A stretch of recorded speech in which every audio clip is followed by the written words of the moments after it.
Hello, scholars, and welcome to Stock Valuation Practice Problems. Now, before we begin, let's remind ourselves of Warren Buffett's statement. There are only two variables you have to plug in to value any financial asset, and that's stocks in this case.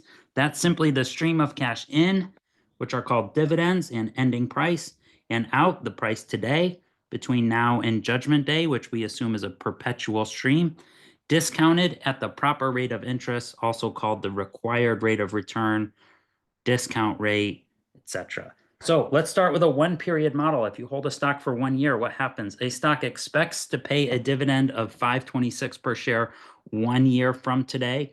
After paying the dividend, the stock can be sold for $168.21 per share. If the appropriate discount rate for the stock is 11-12%, how much is one share of the stock worth today? So all we need to do is find the present value today as the sum of the next dividend. I'll put D subscript 1 for time there, time 1, D1 with P1 over 1 with R to the first.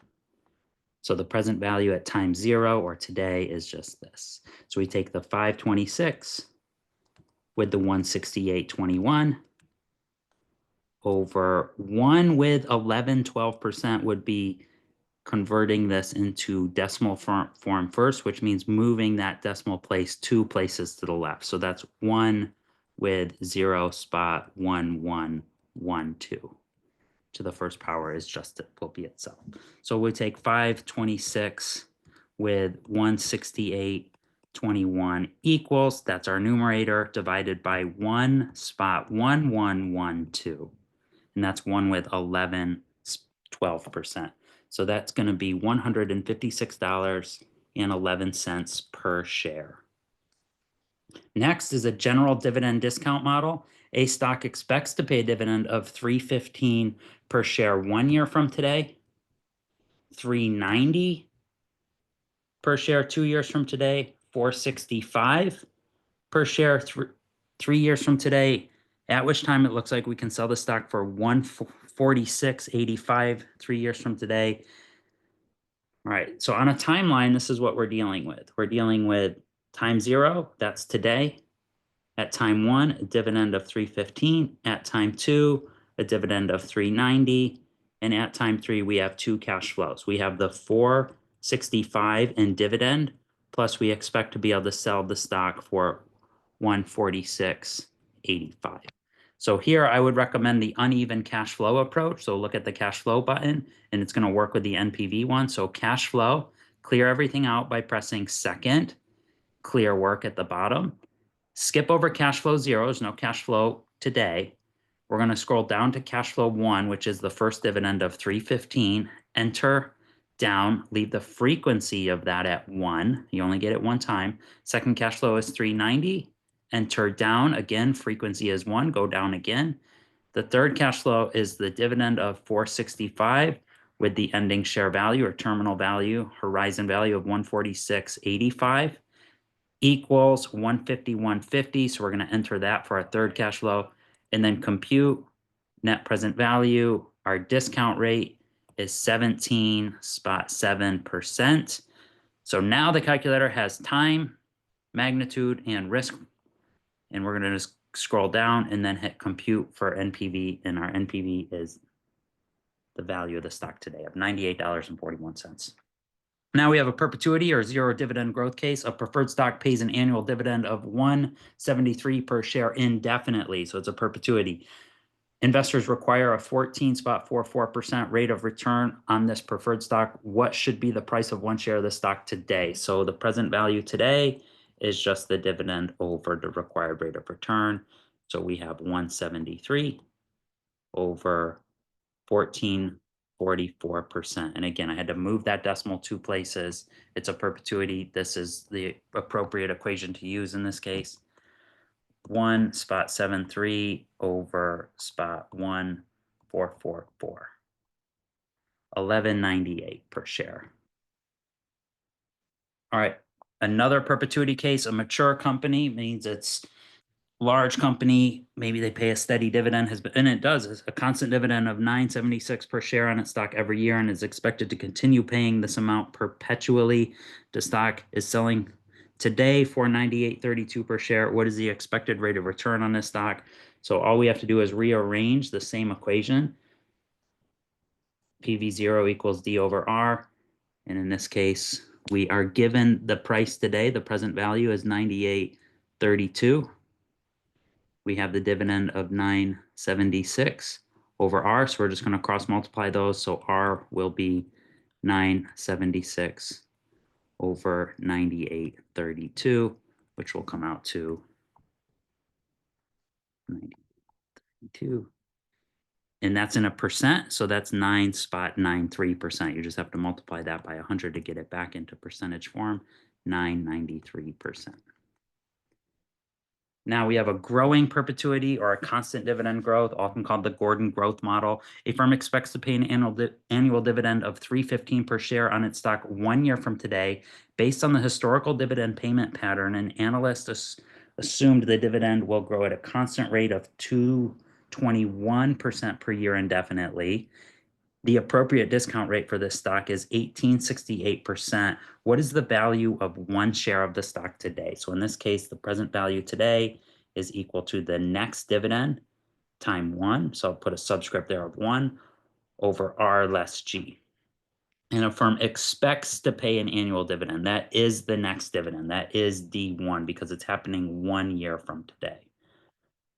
So all we have to do is 315 over R. Our discount rate spot 1868, again moving that decimal 2 places, and then less G of spot 0221. So 315, 3 spot 15 divided by, and I'm going to use a bracket here, left bracket spot 1868 less spot 0221, right bracket. It's showing you the denominator. You have to press equal still to get to the share value, and that's 1913 per share. Now we're going to do another growing perpetuity, but this one's a little different. This growing perpetuity gives you the current dividend. A firm paid its annual dividend of $2.95 per share on its stock yesterday. If it says something like it happened, or it's a current dividend, or it just paid a dividend, or recently paid a dividend, that's giving you the current dividend, or the dividend at time 0, D0. So to find the present value today, you need the numerator to equal D1. So to find D1, since the dividend's growing at a constant rate, you take D0 and multiply it by a factor of 1 with the growth rate. That right there that I just underlined is the next dividend. D0 times 1 with G is equal to D1. So then we divide that numerator by R less G, and we'll get our value. So 295 is the current dividend, multiplied by 1 with the growth rate, which would be 1.0141 over R of spot 1413 less spot 0141. So here we have 295 times 1 spot 0141 equals, divided by left bracket spot 1413 less spot 0141, right bracket equals 2352 per share.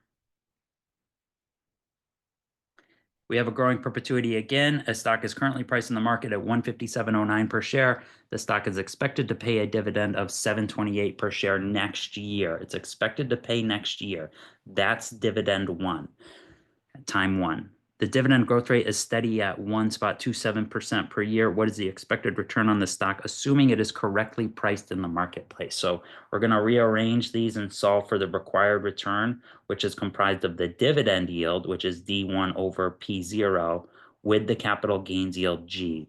So R is the dividend yield of D1, which is 7.28, that next dividend, over the current share price, P at time 0, 157.09, plus the dividend growth rate, which is the same as the capital gains yield. So the share price and the dividend grow at G, which is 0.0127. So anytime you're using a formula to solve these questions, you have to move the decimal place 2 times. So let's take 728 over 157.09 equal to your dividend yield is this, plus the spot 0127 is your percentage return of 5.90. So to see that in percentage form, you just now have to multiply that by 100 and you'll get to 590%. So again, a shareholder's total return or required return is made up of two pieces: the cash flow it pays you while you own it, called the dividend yield, and an increase in value over time called the capital gain yield, which is the same rate that the dividend will grow. So the capital gain yield is equal to the dividend growth rate. They're the same thing. The required return, a stock is expected to maintain a constant dividend growth rate of 4.4% indefinitely. If the stock has a dividend yield of 5.7%, what is the required return on the stock? So again, R is just the dividend yield plus the capital gain yield plus I'll put cap gain yield.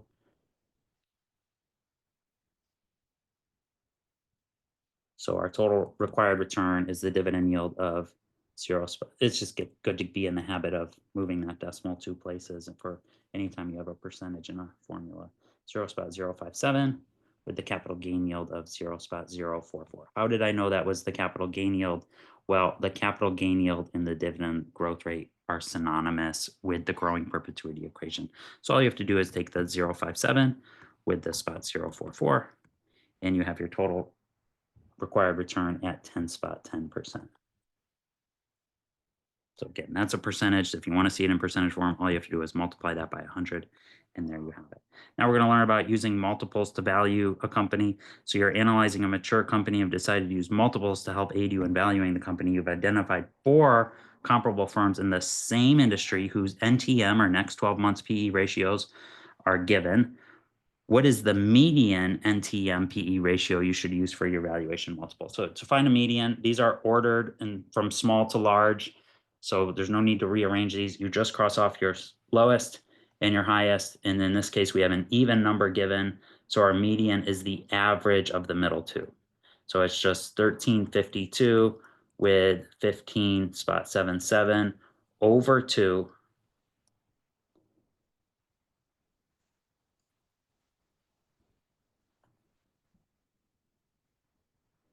will give you your answer of 1465.